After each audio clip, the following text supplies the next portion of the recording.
Yes, good morning. Good morning. Good morning, everyone. Happy Friday. It gives us, of course, it gives us great pleasure to see all the names and faces popping in as we are progressing now. If I have not had the opportunity to meet with anyone or cross your paths, I definitely would like to introduce myself as your MC today. I am Anthony Jackson, and I currently serve as the Assistant Director of TRIO Student Support Services, and I also will be your host today. Um, Now to kick it off, to start this first Gen Symposium, one of the events that we've been anticipating for a while now, we want to first off start the day with our Central Indiana Chancellor, Dr. Lorenzo Esters, and I will ask everyone to please join me in turning our attention to Dr. Esters as he brings us our opening remarks. Thank you very much, Anthony. First of all, let me just say how excited it is to join my very first generation symposium as Chancellor. For my remarks, I'd like to welcome everyone to the symposium, but I'd like to respond to three very important questions. Number one, why do I love first generation college attendees? Number two, why are first generation college attendees who are faculty and staff so important to the success of our students? And number three, what advice would I give to first generation college attendees? So let me start with why I love first generation college attendees. First of all, first generation college attendees are trailblazers, in my opinion. So we create paths where they did not exist before and say, come go with me. That's why I love them. We also demonstrate what resiliency really is all about. The ability to recover regardless of experiences or regardless of difficulty. I am first generation college attendee. Grew up in a single parent household. Father succumbed to cancer when I was 3 years old. My mother raised me and my brother alone. So I understand the empowering impact of an education and the impact that degree or credential can make on the lives of the degree earners, but also on those who come behind them. So why are first generation employees so important? First of all, first generation employees are so important because they actually help create a sense of belonging for students who have similar experiences to theirs. And that is so important for students to be able to connect to employees and who understand their experiences. And third, what advice would I give to first generation college attendees? First of all, I would say choose your friends wisely. That is so important. Find those highly motivated individuals who you can hang out with, of course, but who also are serious about their degree and finding time to study, et cetera, and that you can actually do that with them. Secondly, I would say get involved. As a first generation college attendee, I was a part of the Student Government Association. Actually, for my undergraduate college, I was the first SGA president who had been SGA president for 2 consecutive years. And I'm still proud about that. And third and finally, connect with faculty and staff. Find somebody who cares about your success and who's going to take a special interest in your development as you pursue your credential or your degree. So those are my comments, and I'm so excited that you are joining us for this symposium, and I wish you the best for the symposium. Hello, everyone, and welcome back from your breakout sessions. I hope you all enjoyed your sessions. I definitely enjoyed mine. But to not delay any further, we are happy to have our keynote speaker, Dr. Joshua Fredenberg, and I'll give you a little bit of information about him before I turn it over to him. Dr. Joshua Fredenberg is an internationally acclaimed speaker, an author of 7 books, also a member of Phi Beta Sigma Fraternity Incorporated, also is a TEDx speaker and president and founder of the award-winning Circle of Change Leadership Experience, which is a national leadership experience focused on preparing culturally diverse and first-generation students for career leadership success. Now, without further ado, I want you all to please help in welcoming today's dynamic keynote speaker, Dr. Joshua Fredenberg. Hey everybody, how you doing? First and foremost, I want to just say welcome to this incredible event today. And I want to give a big shout out to all the leaders for putting on this wonderful event. So if you would not mind, if you can just light up the chat box really quickly and just give the leadership a big round of applause. I often say anytime people go out of their way to make our lives better, I think it's always important that we appreciate them. So number one, let's appreciate them for putting on this wonderful symposium. And me personally, thank you for giving me the wonderful opportunity to serve as a keynote speaker today. Again, I'm so excited to be here. I'm actually in a hotel room right now virtually, but we are rolling in Dallas, Texas. And again, I'm so excited to be here today. And I don't want to waste any of your time. I want to get right into this presentation because not only do I believe in first generation students, but I'm a firm and strong advocate of empowering them for success as well. And I just want to begin with my story. So it was literally approximately about 20 years ago when I set foot on the campus of Long Beach State University.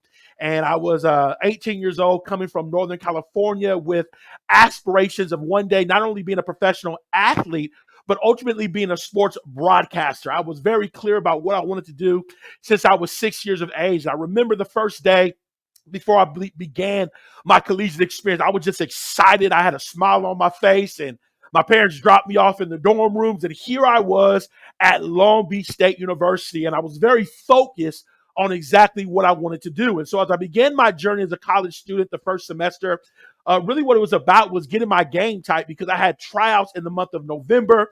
And so I was getting acclimated not only with the campus community, not only with a variety of people from all across the country, but more importantly, I was trying to connect with those that played basketball. And so I was playing with them, I was practicing, I was getting my game tight, and then it was getting ready for the tryouts. And this was a big day for me because what I realized was that if I could get through this tryout, then I would be one step closer towards my dream. And to be honest with you, the reason I went to Long Beach State University is because the coaches told me that if I came to the university, there was a high probability that I was going to make the team. And so I came into tryouts expecting and ready to go. I had my game tight. I had my mind focused, and I'm on the basketball court, and I'm doing my dribbles. I'm doing my jump shots. I'm doing my passes, and it's all over. I'm like, cool, I did good. So I go back to get ready to talk to the coach, and the coach calls 4 of us over. And the coach says, I have some news for you. And I said, okay. And we're like, well, what's the news? And he says, well, only one of you is going to make the team. And at that point, I got a little nervous because I was like, wait a minute, only one of us. And so I'm looking at the other 2 people the other 3 people that are with me. And he says, the next 72 hours, we're going to give you an answer. And so I go home that day and I have an incredible weekend and I'm expecting to make the team. Monday morning, I get a phone call. The coach says, is this Joshua? I said, yes, it's Joshua. And he said, I have some news to tell you. And I'm expecting this to be great news. And the coach says, unfortunately, you're not going to make the team. And I remember I was sitting there just in complete shock. Like, are you serious? And the reason I didn't make the team is because there was another individual that was 6'10", and they felt that they had a lot of shooting guard, which was the position that I played, and they felt that it was better to have a forward. And so at that moment, I was devastated. I don't know if you've ever been through a challenge like that, but I was devastated. Because for 13 years, since I was 6 years of age, this was my aspiration. This was my goal. This is why I came to Long Beach State University. If it wasn't for basketball, I don't know where I would have ended up going. So I'm here because of this dream, because of this vision. I didn't even go to really get an education. That wasn't really in my mind. My mind was I have to go to college because that's going to get me closer to where I got to get to. And so at this point, I'm frustrated. I'm agitated. I'm upset. I'm disappointed. I feel rejected. I feel like a failure. And in the midst of this challenging moment, I'm reminded of a quote that I'll never forget. And it says, rejection is direction of something better. And it was a powerful moment for me because when I realized that rejection was direction of something better, I realized that number one, I had to get the negativity off. I had to get determined that I was going to maximize my collegiate experience. I had to get focused. And my first class was a communication class. And at this moment, because of my perspective, because of my attitude, my life would never be the same. In essence, I had this class. It was communication studies. I come into this class. It's persuasive speaking. And in the persuasive speaking class, we have to do a presentation. So I'm like, okay, I've never done a presentation before. This is not really my thing. I'm an athlete. So I get up there and I'm speaking. I don't have to use my notes. The person's like, yeah. And I'm speaking. Yeah. And I'm just articulating so well. And the president's like, oh my gosh, that was so amazing. And I was excited because I got an A in the class. I'm like, I'll take the A. But in all reality, it wasn't the A that was most powerful. What was most powerful is I discovered a gift that I possessed that I didn't even know until I was given that experience. I discovered I had a gift to talk. And so from that moment forward, I decided to major in communication studies with a minor in broadcast journalism. And then I decided to have a debate class. I was in a debate class and I was undefeated. I never lost. And then not only did I have a gift, but I started to develop a passion. And then I joined a campus organization and they said, does anyone want to talk? Well, I got the gift. I want to talk. And here I am giving this presentation and I'm giving this word. And literally 50% of people are bawling in tears. And at that moment, I had what I call an epiphany moment, or I call it what I call a spark. I realized that what I wanted to do for the rest of my life is I wanted to travel the country and I wanted to be a speaker. I didn't have no mentor. I didn't have no path. I didn't have no direction. All I knew is that I wanted to be a speaker. In essence, what seemed like a disappointment was actually a setup for something better. Because from that moment forward, I was 110% on a journey to be a speaker. I was doing seminars. I was volunteering to speak. I mean, I was doing everything I could to make this dream a reality. The unfortunate thing is in this journey, I had a professor. And it was a communications professor. And I turned in the paper and the professor gives me this comment. He says, Joshua, your writing is very poor. You'll never get a master's because your writing's not good enough.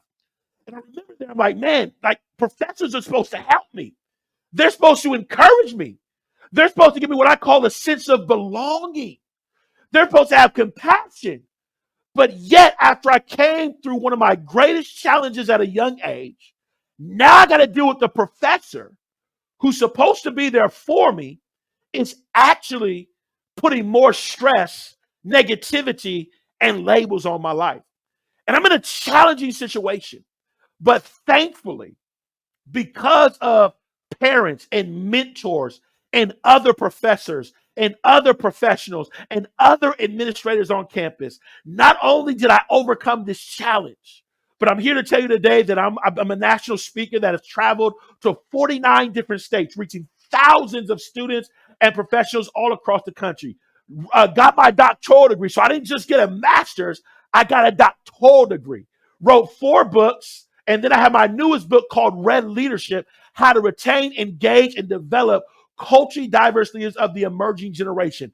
In essence, in the midst of the challenge, in the midst of the adversity, I was able to overcome. I was able to thrive. I was able to succeed because, number one, I had a support team. But number 2, this support team taught me lessons that enabled me to thrive, to be resilient and overcome the challenges of the day. In essence, if it wasn't for the lessons that I learned on how to maximize my collegiate experience, I would not be in the position that I'm in today. And the reason I share this story with you is because what I understand is we're here not only to celebrate first generation students, but to talk about what are some ways that we can empower them for success. And one of the things that I've realized about first generation students is I realize this. I realize they have great potential. I realize that they're amazing. I realize that they have assets. I just absolutely love speaking to first gen students because there's this fire, there's this hunger, there's this desire to learn, there's this desire to grow. There's just this great potential just waiting on someone to activate the potential on the inside. I see this with first generation students. That's why I love talking to first generation students. And it's one of the reasons we created what I call the Circle of Change First Generation Career Conference. Because what we wanted to do is we wanted to empower first gen students with the skills needed, not only to graduate, but to position themselves for career leadership success. And throughout this process, throughout research, throughout data, there's some things that we discovered in this journey that we have found to be effective at helping the first generation students that we have the opportunity to serve, not only to graduate, but ultimately attain career success. And based on my experience and based on my life, my goal today is really simple. What I want to do over these next, 45 minutes is I want to give you literally four nuggets or 4 strategies that we have integrated into our leadership experience over the past 12 years that have enabled us to make an impact in the lives of first generation students. Again, I was at Alonzo's session earlier. By the way, you're a great speaker, Alonzo. Love chiming in real quick and hearing your message and just dropping some great nuggets. And so I'm just going to just build upon the nuggets and the information that you already have. I'm going to give you 4, but again, there's so many more, and that's why we love programs like this and love having a variety of speakers, because they just drop nuggets and wisdom to help us become more effective at serving first-generation students. So I'm going to give you 4 things that I have found, not only in my experience, but also in my research and our work with our Career Leadership Conference, that have really worked for us. And so we're getting ready to take off really quickly, but before we get started, if you can do me a favor, if you can just let me know what has been the greatest strategy that you have used to inspire first-generation students. So Michael, I didn't plan this. We didn't plan. You play music real quick. Give us about 15, 30 seconds. I would like you to light up the chat box. What has been the greatest strategy that you have used for first-generation students? So ready, set, go. Here comes the music. We got 15 seconds. Let's go. Let's get some interaction going.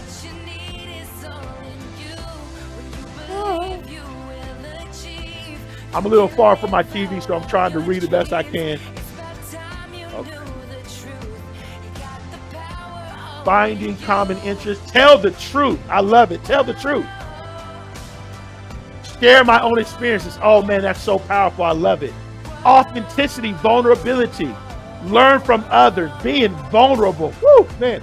I can tell you about the presentation last night. I was really vulnerable. So true. Being open-minded. I love it. I love it. I love it. I love it.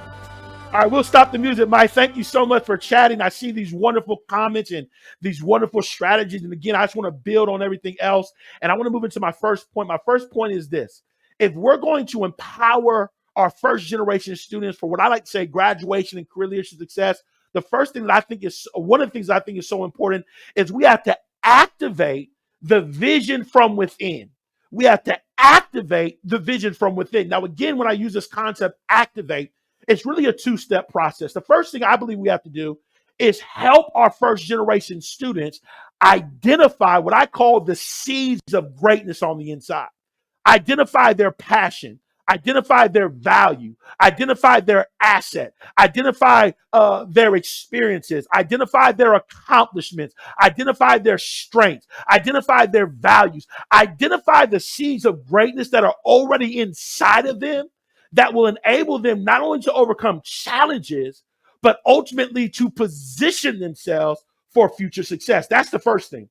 The second thing is, once we identify these seeds of greatness, then what we want to do is use that to help them create what I call a vision of their future. You say, what is a vision? I define vision as a clear, concise, and captivating picture of your future.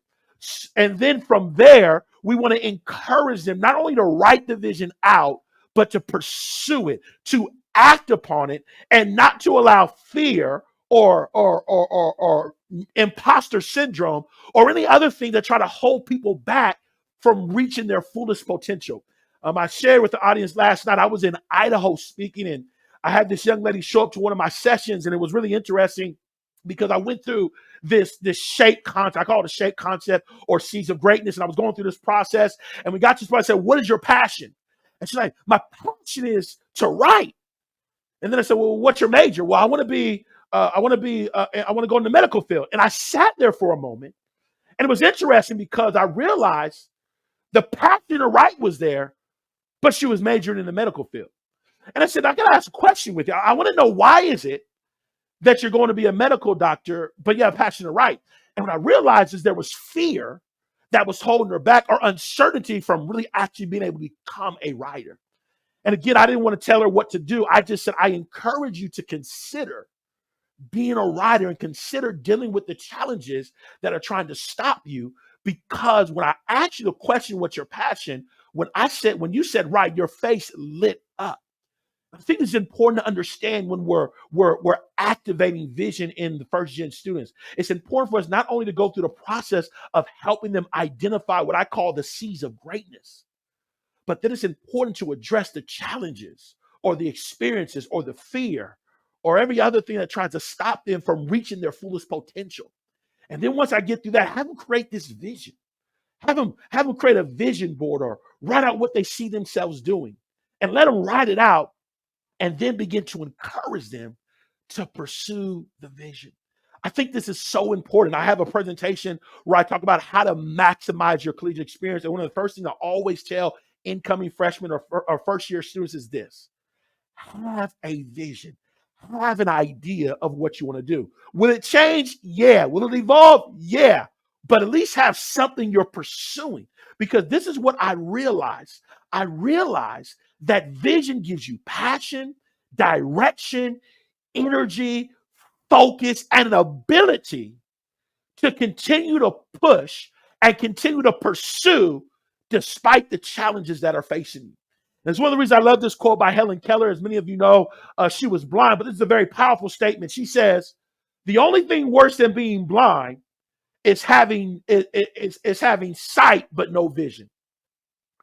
It's powerful. A woman that was blind says the only thing worse is not having vision or focus or direction. And so many times I saw students fail to reach their fullest potential, fail to overcome different challenges, fail to navigate through uncertainty and negative challenges and self-doubt and a variety of other things because they lack vision, because they have not identified the greatness that is on the inside. But I want to go a step farther because T.D. Jakes says something that's so powerful. And I usually use this quote with forward thing, but it's so good. He says, big ideas come from forward-thinking people who challenge the norm, think outside the box, here it comes, and invent the world that they see within rather than submitting to limitations of dilemmas. In essence, something happens when we tap in to the greatness on the inside.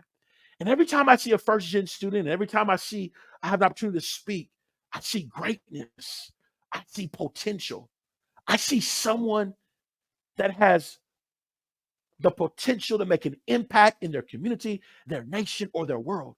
But in order for that to happen, I believe that as faculty, as administrators, as speakers, our responsibility is to activate that vision on the inside. I'll never forget, I was doing some research on vision and I was reading a magazine, Forbes magazine. I came across this study that they say took place at Cal. Some say it took place at Yale. But in this particular story, it was the Cal Berkeley. And literally there was this professor. And this professor goes into a classroom and he's in this classroom and he asks a simple question. He says, how many of you know what you want to do when you graduate? And 13 people raise their hand. I know what I want to do. I know what I want to do. And they put their hand down. And then he says, how many of you have written what you want to do? And 2 to 3 people raise their hand. I know what I want to do. I know what I want to do. And they put their hand down. They begin to follow these students over some time. And what they discovered was this. They discovered that the students that knew what they wanted to do were twice as successful as those who did not. Ding, ding. It clicked. Vision. It's a game changer. It can be the very thing that determines from success and unsuccess. And then they found out that those that wrote it down were 10 times as successful. In essence, when people have vision and write it down, they found that it can have an effect on your success in life. And I just believe with all of my heart, I really do. I believe that if we're going to retain more students, if we're going to help students to graduate, to thrive and succeed, then I believe our responsibility when they first get there, let's discuss who are you? What's your makeup? What's inside of you? And then let's get some kind of vision. Maybe it's not a vision of their career, but it's a vision of them graduating. What does that look like? What's required of you? What's it going to look like when you graduate? The first in your family's out there cheering for you. What's it going to look like when you create the legacy for future generations? This is what happens when a first generation student graduates. But I believe it's our responsibility to help them to identify what's their vision, what's the seed of greatness on the inside. And so in essence, if you're watching today and you're listening, you're taking notes, there's 3 things I want to share with you as we get ready to move on to our second point. And the first point is this, that first thing is help them identify their seeds of greatness. Again, there's so many things to think about, but you want to help them discover who they are. And number 2, out of discovering who you are, what's your vision? What's your trajectory? What's your path? What do you see yourself doing? And then you have to write it down. And then we become coaches. We become mentors. We become the ones that encourage them. We become the ones that say, you can do it. We keep them accountable. We sit and say, no, you can't give up. That's who we become. And when we implement these three concepts, I believe that impact will transpire amongst first gen students. And the reason why I know this is because not only have I seen in my own life, but this is one of my friends. Her name is Liz Hannah. Elizabeth Hannah is a first generation graduate. She actually got her degree and got her graduate degree as well. And now she serves as director of trio at Cal State Dominguez Hills. And Liz is a phenomenal person. She's a phenomenal story. And she's so inspiring because when she was in college, she came to our Circle of Change Leadership Conference literally almost a decade ago. And I remember her coming up and she said, Joshua, I have a vision. I know exactly what I want to do. She told me she was going to graduate. She was going to get her master's. She was going to give back, and she was going to write a book. And what's so amazing is fast forward 10 years later, and Liz is living the vision. She got her master's. She's helping first generation students. And just last year, she wrote the book. And I was like, Liz, amazing. But what I realized is when Liz was a first gen student, the vision, the greatness began to come alive in her. And ultimately, she made an impact. Strategy number one, if we're going to prepare first gen students for graduation and career success, we've got to activate the vision that's on the inside. I'm going to get ready to move on to my second one. But before I move on to my second one, I want to have you all participate in a survey. So this past year, I surveyed 300 first generation students. And the questions revolved around retention, around leadership, around career success.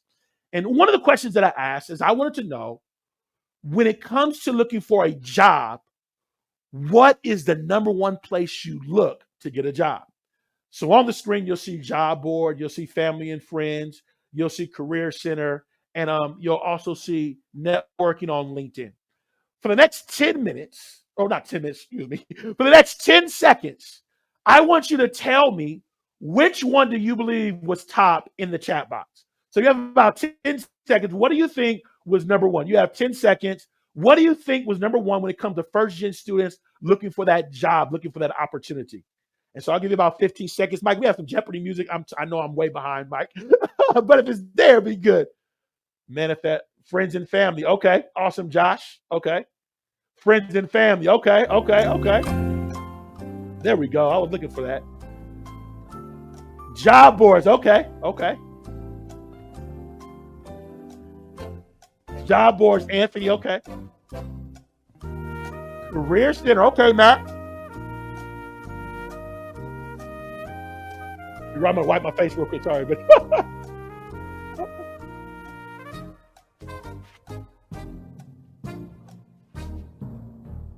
All right, time is up. So I saw a variety. Sorry, when I had to wipe my face, I'm sweating. I saw a variety of things really quickly. The wonderful thing about being in a hotel room. Number one was actually job boards. So job boards was number one according to the first generation students that we surveyed. Again, it's only 300, so I'm sure it could be different, but job boards was number one. Now, this is what was interesting. What was interesting is according to PayScale, 87% of jobs are attained through personal relationships. So when I saw this, I was like, wait a minute.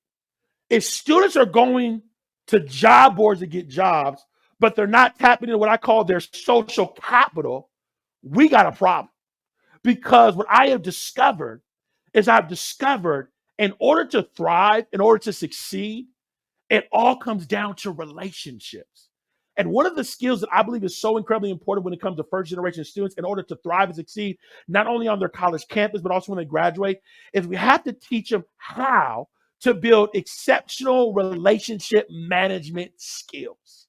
Relationship management skills. Now, again, there's so much to talk about. So this is how I break it all down. When it comes to relationship management skills, and I'm dealing with first generation students, the first thing is this. We got to teach them how to identify the people they need to connect with. It's important because if I'm going to position myself for career leadership success, if I'm going to graduate, I got to know who the people I need to connect with in order to make my vision a reality. And as a first generation student, there's the unknown. You're the first. There's There's things you don't even know about, not only from a college standpoint, but from a career standpoint. So this ability to help them sit down and not only create the vision, but identify who to connect with is critically important. And the reason I started with vision is because once I know what I want to do, I know who to connect with. So number one, I got to identify. Number two, I got to learn how to network and connect in an authentic way. It's one thing to network. It's another thing to connect. There's two different things. Network is a transaction. Connection is we're truly getting to know each other and we're truly building a relationship. And the third thing I got to teach them how to do is how to add value and build the relationship. I mean, imagine for a moment, if you're coming to a university or you're coming to a college or you're coming to a community college or you're coming to a tech school, whatever the case may be, and you've never saw an effective professional relationship, never saw it. Now, I'm not saying this is true, but it's a possibility. How are we going to ensure that our students are building healthy relationships or know how to build healthy relationships? Like, when do I follow up? Do I follow up in 1 day? Do I follow up in 2 days? How do I find a mentor? These are real questions that need to be talked about because what we know is mentorship matters. And when students have mentorship, when students have people that are there to guide and direct, it makes a huge difference. But then it goes a step farther. It's not just about building, it's about managing the relationship. Because what I tell students all the time, you don't just want to connect, you want to create a long-term relationship. Because what I've discovered is the long-term relationships lead to wisdom, opportunity, insight, maybe jobs, maybe advocating for you. There's so much that happens in managing relationships. And I think it's so incredibly important. If we're going to position our first gen students for success, not only do we teach them how to identify and build relationships in our campus community, you know, the people that have the juice, the people that may know about incredible abroad opportunities or leadership conference opportunities. There's so many opportunities that are available that sometimes students don't know about. Like I remember when I was in college, I had a good friend. He wanted to be a fashion designer and he didn't have the money. But someone said the president has allocated funds to help people at certain moments. Because he had that knowledge, because he talked to the right person, he was able to have his whole trip funded to New York City. Now, I'm sure there was a lot of other students, but they didn't have the knowledge, potentially because they didn't have the relationship. So we got to teach our students this. But in a step farther, it's one of the reasons why I look at my life. And when I think about my life, I see me speaking in the middle and I see circular change. I see the doctoral, then you see my children, my daughter and my son. And the reason why I'm able to do this is because of the relationships. Man, my wife with my kids, putting in work. With circular change, I got a team. With speaking, I got a team. All this happens because of relationships. It's one of the reasons I love this quote by Les Brown. It says, show me your friends and I'll show you your future. But I love this one as well. It says your network determines your net worth. And in this one, you are the average of the 5 people you spend the most time with. In essence, social capital matters. Relationships matters. But here's the deal. If our students don't have the skill sets to develop healthy or let alone professional relationships, it can affect their growth. It can affect them from evolving. It can affect them from ultimately making an impact. And I got to be honest with you. I've spoken on several campuses, been to several leadership conferences, but very few times have I heard people really talk about how do you build social capital? How do you build relationships? How do you build professional relationships? We're seeing a little bit more, but I think we can even do better because it makes a huge impact. There was actually a study or an article that I read, and it was really fascinating to me. And there's this concept called the unhidden job market. I'm sure if you're in career, you've heard about this market, the unhidden job market. And according to this Fact or Fiction, they say 80% of jobs are in the unhidden job market. In essence, there are opportunities, there are internships, there are jobs, there is knowledge that is not even talked about or not on job boards. But relationships, people that you're connected to, are able to open your mind up to it. And this is why we want to teach our first gen students how to manage how to build relationships, because they get opportunities, they hear about things, they learn about things that others are not learning about. And I believe this is part of success. Not only learn about the common things, but as I like to say, learn about the unwritten rules of success, not only to attain collegiate success, but career success as well. So many times, I believe that we're failing to reach our fullest potential, or students fail to reach their fullest potential because they're not aware of the unwritten rules of success. So the question now becomes, Dr. J, how do I implement these concepts? Really simple. Number one, we got the vision, we got the seeds of greatness. Now let's identify, who do I need to connect with? Number two, let's teach how to network, how to connect. Number three, let's teach how to build professional relationships. Number four, let's help the students see their value. Because in order to have an effective relationship, it's not a 0-100%. We're providing value to each other. And anyone that's been a mentor or coach understands that the people that you coach or you mentor, they provide just as much for you as you do for them. And the last thing, teach them how to manage the relationships. These are skills that I think are incredibly important as it relates to helping first-gen students thrive and succeed. And this is another story I want to share with you. This is another Circular Change alumni by the name of Raina Harvey. Raina Harvey was a first-generation student at UC Riverside. And I remember she came to the conference and she was excited to be there. And she was really talkative, but Raina did something different that not all students did. Raina began to connect with people. She began to network. And Raina began to visit someone from Warner Brothers. There was a person from Warner Brothers that was at the conference. She got a tour of Warner Brothers. This person that she connected with is now the head of programming at BET, which is crazy that she was able to make that connection. But she built the relationship. And then about a year or 2 years after, she called me, said, Josh, she said, I want to intern at the White House. Do you know anyone? I was like, okay, you're working it.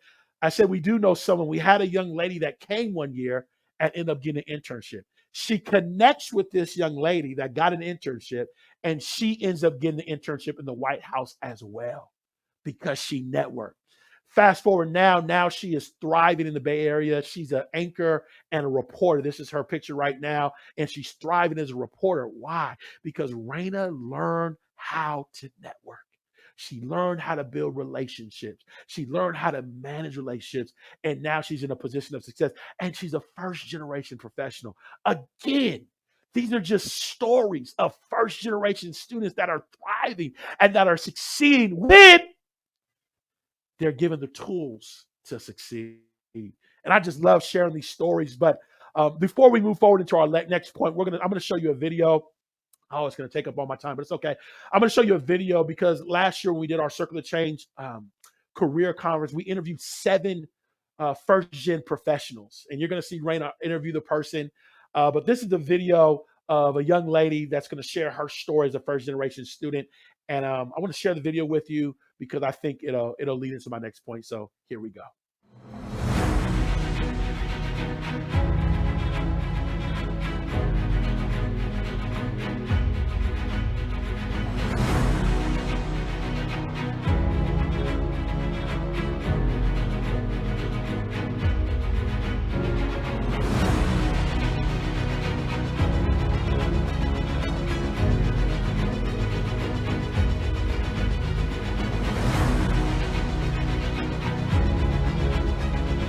My name is Raina Harvey. I'm a broadcast journalist out here in the Bay Area.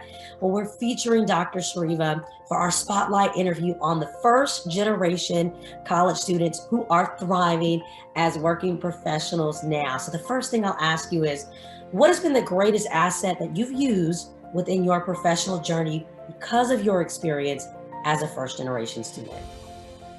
Hi, thank you so much for having me. I am Dr. Shariva White. I am the president of Higher Ed Ventures, and I'm also the adjunct faculty member at Liberty University. And my goal is to continue to support first generation low income and historically underrepresented students through research and student support areas within my line of business.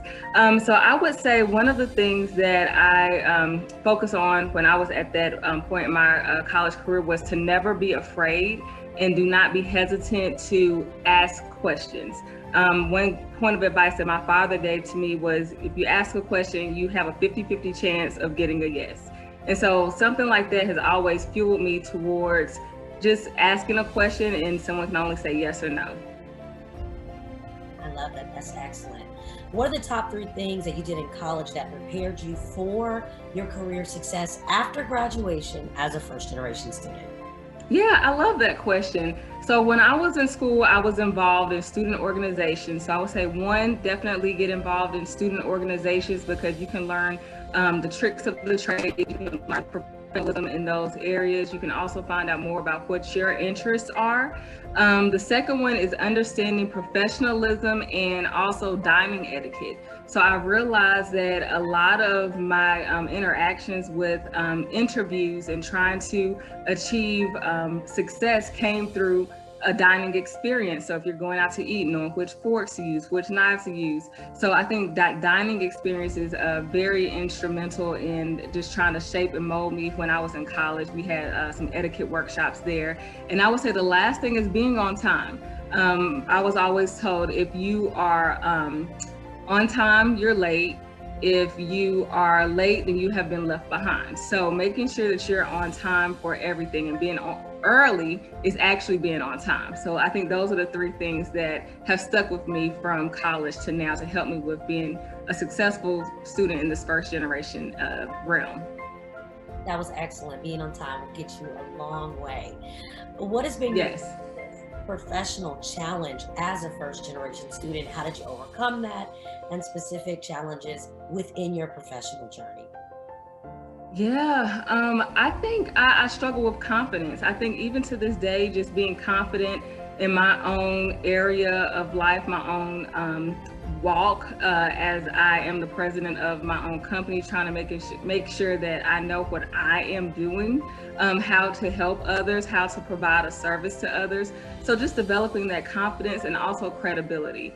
I've thought once I, got my terminal degree and, received my doctorate, I was going to be credible, but that was not the case. And I still suffer from imposter syndrome and feel like I don't know enough in order to traverse this landscape.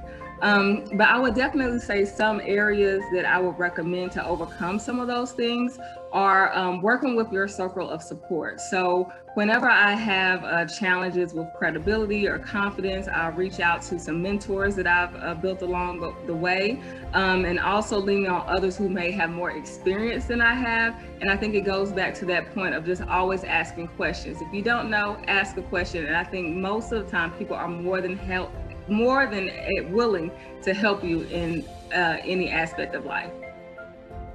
I know so many people can relate to that, Dr. Shariva, that imposter syndrome there. So thank you for those tips for us. And I'll ask you this, I'll leave you with this. What is one word of wisdom that you wish you knew when you graduated from college as a first generation student?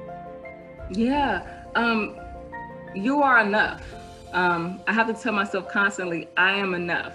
And so just making sure that I believe that, doing affirmation statements and making sure that you don't doubt your abilities. You are here for a reason. You went to college for a reason. You have a goal. And so making sure that you always tap into your purpose of why. And then knowing that you are special, you are unique. There are so many people out here who may be in the same lane as you, or who may be focused on a certain career path that you are. But as long as you know that you have a certain gift to provide, then you have what it takes to be successful in whatever area you want to focus on, and just follow your own path, because your path of individuality is what is going to make you successful. Perfect words of wisdom there to leave with us. Thank you so much, Dr. Shariva, for joining us today. We appreciate you so much. Thank you as well. Have a wonderful one. Stay blessed and healthy. Awesome. So that was Dr. Shariva White, and I hope you enjoyed the interview with her. And just want to let all of you know, we actually have 6 other interviews If you go to my YouTube channel, you can watch the other ones and share with other people as well. Just some phenomenal interviews. But the reason I shared that video is because it leads to my next point. And my next point is this. If we're going to empower first generation students for not only collegiate success, but career success, we got to help them what I call develop winning habits. When I deal with habits, it's really simple. It's a set of repeated behaviors that not only enable you to win the day, but also to overcome unexpected challenges and position yourself for success. When I think about the journey towards success, when I think about how to position students for success, one of the things I've discovered is really it comes down to habits. It comes down to routines. It comes down to study habits. It comes down to work habits. It comes down to personal habits, self-care habits, whatever the case may be. Habits have a huge impact on our success. And some of the winning habits that I've used, that I've challenged students to use as well, is I encourage students, especially in the times that we're in, I encourage them to discover what works best for you. Do you like affirmations? Do you like listening to music? Do you like meditation? Do you like listening to inspirational speakers? Do you like to read books? Do you need time just for isolated thought? Do you like to exercise? Whatever the case may be, if we're going to position our students for success, I believe strongly in winning habits, because this is what I've discovered. I've discovered there are days when you don't feel like getting out the bed. There are days you don't feel like doing nothing. There are days when it's just a challenging day. And what I've discovered is the winning habits enable me to push through. But I've also discovered this. I've discovered that life happens. You get in a bad relationship. You get bad news. An unexpected loss happens. An unexpected issue happens. Or for first generation, you're trying to figure out how you're going to pay the bills because all of a sudden, the money you thought was coming in is not there. There's all these challenges that happen. For some, even food insecurity. You're trying to tell me to focus on school. I'm trying to figure out how I'm going to eat or how I'm going to take care of my kids. There's challenges. And what I learned is when we help our students develop winning habits, not only does it help us to be resilient, not only does it help us to have grit, not only does it help us to persevere and endure, but I've discovered it positions us for success. And it's one of the reasons I love to share these stories, because I'm surrounded by so many amazing first generation students, and some are some close friends of mine. And one is my wife. My wife was a first generation student. Her family came from Colombia. No one in her family ever graduated college, but she said one day when she was 22, she said, I'm going to get my degree. And not only did she get her degree while working, but she ended up getting her MBA as well. And really one of the reasons she was able to do that is because she developed winning habits. I have another friend that I met. He's a speaker, came to this country at the age of 15 years of age, did not speak English at all. He said he was motivated, that he said, I got to learn how to speak English. And so for 3 years, he pushed himself. He went the extra mile and he learned how to speak English. He graduated. And now he's thriving and he's succeeding because of winning habits. I have another friend of mine, and he grew up when his father wasn't there with him. And that's a very challenging experience to go through life, and not only to be a first generation student, but not to have your parents there with you as well, just to give that support. But he was able to thrive. He has an incredible business right now. He's a pastor because he had winning habits. And it's one of the reasons why I believe in this quote so much, and it's so powerful. It says, you will never change anything in life until you change something you do daily, because success is found in the daily routine. And so if we're going to position our students for success, if we're going to empower first generation student success, not only do I got to tap into the seeds of greatness, identify a vision, build relationships, but now I got to develop the right habits, not just study habits, but self-care habits, habits of leaders, habits of highly successful people, habits to make sure that I'm emotionally and mentally well, wellness strategy. All this matters when it comes to the success of our students. And there was a study that I share often, and it was a study that took place all across the world. And they asked a group of people, they said, what was the key to your success or your evolution as a professional? And they found out that 45% of people said it was the work habits that they have learned and implemented that determine their success. And I just like, wow, there goes that word habits again. That people are thriving in their careers, they're thriving in their profession because they have the right habits. I discovered as a college student, there's certain habits to success. There's certain things that I need to do in order to navigate and move through the different things in order to graduate. And I discovered it changes from bachelor's, from associate, from master's, and doctoral degree. Different levels, but those same habits can help us thrive and succeed. So the question I have is, what habits are we developing in our students? What habits are we challenging them to do? Because if they're going to perform at an excellent level, then they got to have the right habits that are in place. And so this is my next, I guess, my application process of this concept is if we're going to develop winning habits, number one, it's important. Let's ask the students, what are 3 to 5 habits that you can incorporate into your life? Again, we don't want to give them 20 or 30 or if that's too much. Let's just start with 3 to 5. And once they have those 3 to 5 habits, challenge them to commit, then consistently add more and encourage them in these sets of habits. Again, it's a process. But what I've discovered is like going to the gym. First day I get in the gym, woo, tired. But if I stay disciplined the habits, getting up, getting the music, getting the mindset, doing the treadmill, being disciplined, having time management, 6 months down the line, this ain't nothing. Because I implemented the right habits. I think it's so incredibly important, not only to help students identify, but to challenge them to implement them and keep them accountable to those habits as well. And another spotlight that I want to show you is a young lady by the name of Destiny Calderon. Destiny was a student at Cal State LA. She came to the Circle of Change Leadership Conference. She's a first generation student.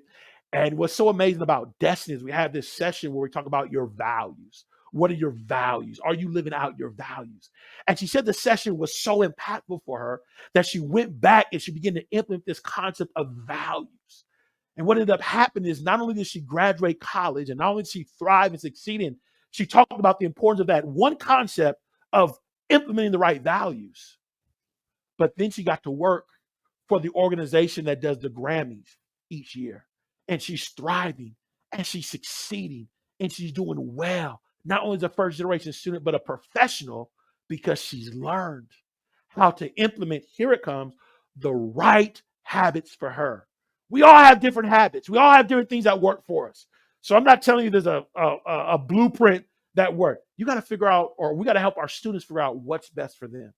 And Destiny is another example of a first generation student and now professional that's thriving because she implemented the right habits.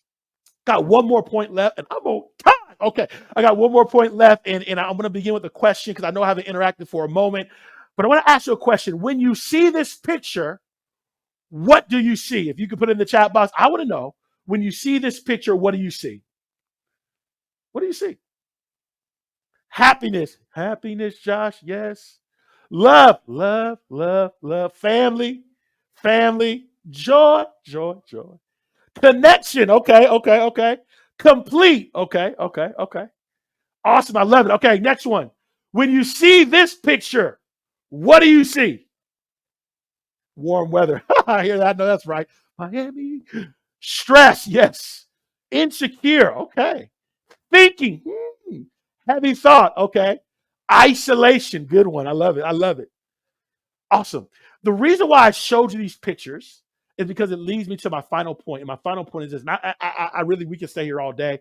But again, I only have 9 minutes. Let me just hurry up. But the last thing is we have to build social awareness skills in first generation students. Now, again, man, this concept of social awareness is such a huge thing to talk about. It's actually a part of what I like to use, the Daniel Goleman model of emotional intelligence. Again, there's other aspects of it, which, by the way, I think is so important. But I think I want to deal with this concept of social awareness. What is social awareness? Again, there's so many things to talk about. But number one, social aware people are empathetic.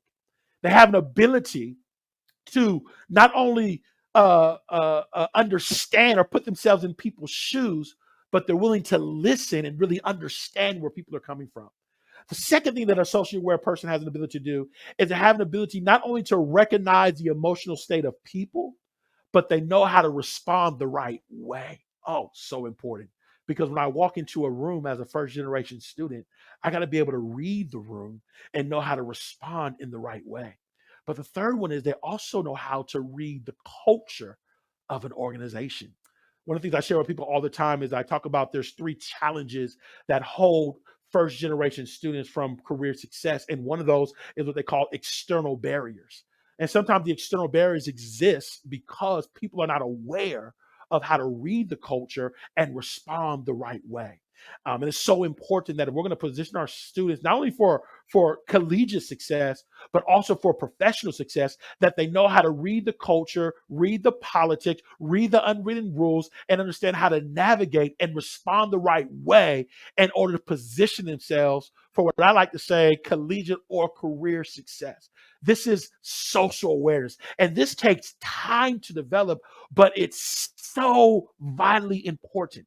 Because what I realize is this, I've realized that people that thrive, people that succeed, people that reach their fullest potential, not only do studies show that they have to have what I call high emotional intelligence, but I've learned to have an ability to be empathetic, to understand, to know how to read people, to know how to respond the right way, and to know how to say things at the right time in the right moment, and understand the politics of different organizations that you got to be aware of in order to position yourself for success. This is how I like to define social awareness. And the reason why I think this is so important, as I said earlier, because I've discovered sometimes we don't thrive and succeed because we're not aware of culture norms. There's just certain norms. If you're not aware of them, you may say or do the wrong thing and not even realize it. And I'm not always saying the right, by the way, but I'm saying you still got to be aware of them. Number 2, we're not aware of opportunities. I think all the time, how many students come to our campuses and are unaware of the opportunity, unaware of the resources, let alone a first generation student? Man, I'm just trying to figure out, like, this is all new to me. I'm not even thinking about the opportunities, but the more they understand, the more they can navigate. The other one is developing certain skill sets. There's certain skill sets you got to be aware of. What are some new things I got to understand to graduate? How do I navigate? How do I change my study habits? How do I understand the professor and how the professor's working? Because professors are different. But then the career, there's certain skill sets now, or let's say certain jobs that are not even created yet that will be created once some of our students graduate. How do I learn about that awareness? And then just who do I connect with? Y'all know this is understanding. First 90 days of a job, I tell people, build relationships, learn, listen. How do I do that if I'm not socially aware? Have you ever had a student come and go to the wrong person? Every campus has them. And they go to that person. Oh, I wish you would have never saw that person, because you knew they were going to have a bad experience. But they weren't aware, so they based it off that person, off of everybody. I ain't going no more. I had it bad. No, that was that one person. You went to the wrong person. You didn't know that. So therefore, you had a bad experience. Again, a lack of social awareness. I mean, it impacts us so much. And it's one of the reasons I love to share this truth, and it's a leadership truth, but it's still important because in this research, they talk about how social awareness can be the determination whether or not a leader succeeds. But I think it's not just true for a leader. I think it's true for students. The ability to be aware of our environment, of people, of opportunities has such a huge impact. And there was actually a study, and it was done by the management leaders of tomorrow. And they did a study. They had students that graduated from college, and they both had great grades. They both had great GPAs, and they both started working at this company. And they began to follow these two groups. And what they discovered is one group actually did better than the other. And they're like, well, they're all smart. They're all intelligent. How did one do better than the other? Well, the 3 things they said was, number 1, they lack a sense of belonging. They didn't have this sense of belonging. It wasn't the right culture. Now, y'all know that'll talk. Number two, they lacked proper skills training. In essence, there were certain skills that they weren't able to develop because they were not aware of them. And then they lacked coaching and feedback. They didn't have the right mentors. They didn't have the right sponsors. Again, this is all about awareness. This is all about relationship building. This is all about knowing who to connect with. And so what I understood in this study is it wasn't shocking to me why one group succeeded and another didn't, because one group was more prepared, one group was more socially aware, and so therefore they were in a better position to thrive and to succeed. And so the lesson that I learned from this is really simple. If we're going to empower our first generation students to thrive and succeed, not only in school, but once they graduate, not only is it important that they have the seeds of greatness, they have the vision, they have the relationship building skills, they have the habits, but I got to develop social awareness. I got to identify the different social awareness skills because there's a lot of them. There's a lot here. I got to determine what can I work on. And then I got to develop learning experiences. When I do learning experiences, I think it's important not just to talk, but to be experiential, because this is a skill set you have to experience, you have to actually use in order to apply, and then modestly assess and improve. How do I get it better? I think this is so incredibly important if we're going to position our students for not only academic success, but career success as well.